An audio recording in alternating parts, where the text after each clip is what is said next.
This video is intended only for mature audiences. Viewer discretion is advised.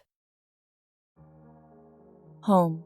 Keys get tossed into the hard plastic dish that resembles a black and white referee shirt. Door shuts behind me. Shoes kicked off, not bothering to untie them. The phone gets placed on the table besides the referee dish. Same routine nearly every day after work. Next step is to check the mail. Mail slot is in the door, with a nifty cage built into it to catch the mail so it doesn't hit the ground. When I moved into this condo, I knew that would be a must ASAP so my dog couldn't continue to destroy whatever parcel made its way inside my home. Only about $40 on Amazon. Good deal. Mail sorting these days has not only been limited, but when you do receive mail, I'd say 97% of it is junk. Looks like that's what's in my hand right now. Lawn fertilizing company. I don't really have a lawn. I'd love to buy your house. Some fake-ass real estate postcard that looks like it's handwritten. And a postcard that says, "Looking for a great place to book for Valentine's Day? Why not the Backrooms?" Yep, another stupid post. Wait, what? I don't know which stranger. The physical 4x6 piece of thick paper that I'm holding in my hand from the Backrooms? Or the fact that I've been interested in the backroom lore since the first 4chan post way back in 2019. There's a third factor here too. The fact that I've been racking my brain for a nice place to take my fiancé for this Valentine's Day. Our first one as an engaged couple. Sitting down on my living room couch, laughing at the situation, my dog Harvey jumps in my lap. Harvey, a half Chihuahua, half Jack Russell, snuggles between my legs like he does every day. "We got a weird one today, Harvey," I say to him. I turn the card over, expecting some kind of return address. Maybe it's from a local place trying to take advantage of the popular Backrooms meme. There's nothing but a small QR code. "Curious," I say to Harvey. He huffs, oblivious to everything, just happy to have his pop home. "Come on, Harvey, just speak to me once. I won't tell anyone." Despite begging this of him almost daily, he never gives in. What the hell? I'll give in. Since my phone is all the way on the other side of the room, I don't dare disrupt Harvey's lap time. Thankfully, my laptop is within arm's reach. I gingerly grab it, dislodge the charging cord, and open the webcam. Scanning the QR code from my webcam, I'm taken to the intended source. VDBR is the site I'm taken to. Valentine's Day Backrooms, I assume. The site's background is the familiar ugly yellow wallpaper synonymous with the Backrooms. A few sentences appear in white in the middle of the website. "Hello, friend. Want to take that special someone on a Valentine's Day date they won't forget? Come to the Backrooms. We'll have food, wine, and ambience you just cannot find anywhere else. Look for the yellow rose growing out of the sidewalk. It'll be close, within walking distance. Walk north until you find it." A laugh escapes me. Now I know this is a joke. A strange scavenger hunt at the very least. It's Friday, which means I have the next few days off. There's only 2 weeks until Valentine's Day. Maybe I can work this into an adventure for us. I get up, apologizing to Harvey, and grab my phone. I texted my fiancé. "Hey babe," I start. "I have an idea for Valentine's. Would you want to go to the Backrooms? LOL.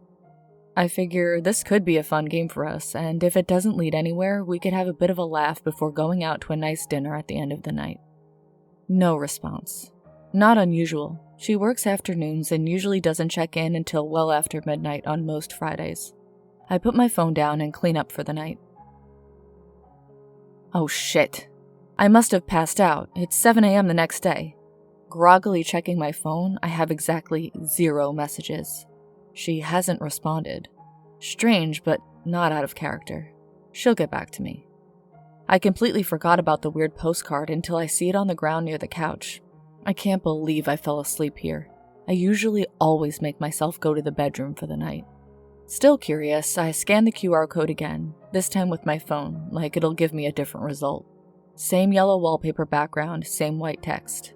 What the hell? I'm off. Maybe I can find this yellow rose the site speaks of. I get dressed for the bitter 20-degree morning and text my significant other one more time before I leave. "Hey hun, taking a walk. Love you. Text or call when you can."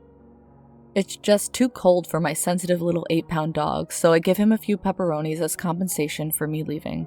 He seems to think it's a fair exchange. All bundled up, I start the brisk walk north. I admit I'm not great with directions, so I pull up a compass app. Once I found my direction of travel, I huffed it. I rarely walk in this area. It's quite beautiful. I enjoy walking, usually to random scary stories on YouTube, but I've never gone this way for some reason. There's very pretty trees, scenery, and minimal traffic going this way. This is nice.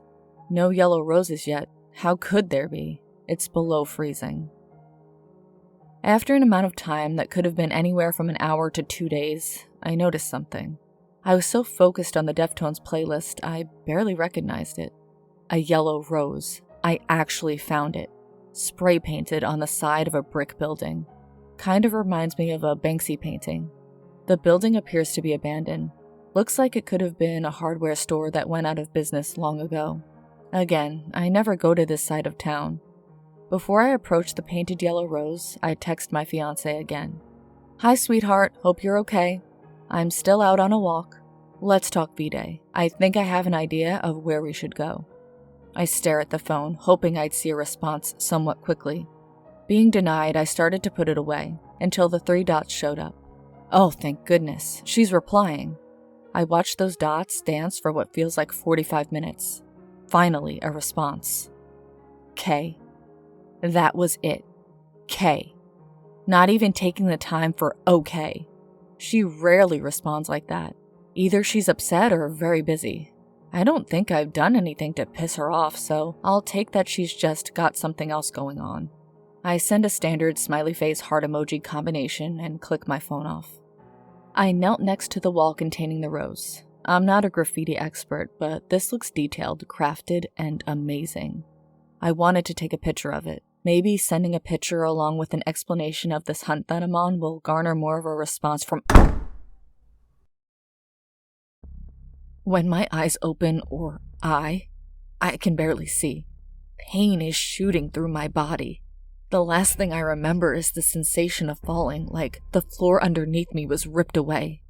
Right now, I'm in a very dark room. I don't want to move. The buzzing of what sounds like fluorescent lights can be heard, but there's a very little light where I'm at. Maybe it's in the next room, or farther. Turns out I was right. I only had one eye open. The other seems to have swollen. Must have fallen right on that side of my face. I use my elbow to painfully maneuver myself up to my butt. Still dark. Placing my hand on my left eye, shockwaves spread through my body. Damn, this hurts. I forced myself to open my left eye just enough to get a better look at this place, if I can. Thankfully, the pain in my eye was just swelling, and I still had vision. Once I physically pulled down the top of my eyelid, I involuntarily threw up. Yellow wallpaper. The smell of mold and almond water permeated the air. I have glitched into the Backrooms. This isn't real, though. It's just an internet story that caught absolute fire. Where is my phone? Please tell me I didn't fall on my phone. It's still in my right pocket, thank goodness. The first thing I look at is the reception. 1 bar, incredibly. But like a sick joke, that bar disappears as soon as my eyes, or I, see it. The next thing I look at are any kind of notifications, text, email, etc. Nothing. The last message I received was that underwhelming K. My brain tells me to move. My brain also still can't fully accept that I'm in this world. I decided to agree with my first brain thought. Start moving. The first thing I noticed was the carpet. Yellow, dirty. But the worst? It was moist. I mean, this can't be happening. The smell is terrible. I've been walking now for quite some time. I just go by walls and walls. Nothing different. Yellow wallpaper, yellow carpet, strong fluorescent buzzing with little light producing. My inner monologue is getting jumbled. I can't stay on one thought for more than a few seconds. Is this what going into shock is like? Hello? I finally choked out. Only silence returns my salutation. Great, I think out loud. Not only am I alone in the Backrooms, but I probably won't get out of here, especially for Valentine's Day, which is only days away. I had to stop for a minute. On top of feeling throbbing pain throughout my entire body, I'm burning up. I need to sit for a second. Luckily, there's a wooden chair as I turn one of the 1,000 corners here. It feels great to sit. I look up towards the backroom ceiling. Same ugly yellow, one long fluorescent light weekly buzzing. Thanks for the hospitality. You really know how to make someone feel. I heard something. Some kind of roar in the distance. Or close, who knows? It's too hard to judge how close anything is here. Shit. I forgot about the entities, the hounds, the skin takers, the partygoers. God, no. I'm supposed to be taking my fiancé on a Valentine's date. Something tells me. Oh no. That roar again in the distance. That is not going to happen. The original 4chan post flashes into my mind. If you heard them, they sure as hell heard you. I try to remain quiet, but that's insanely harder than it sounds. All I can do is run. Go back the way I came. But what way is that? It all looks the same.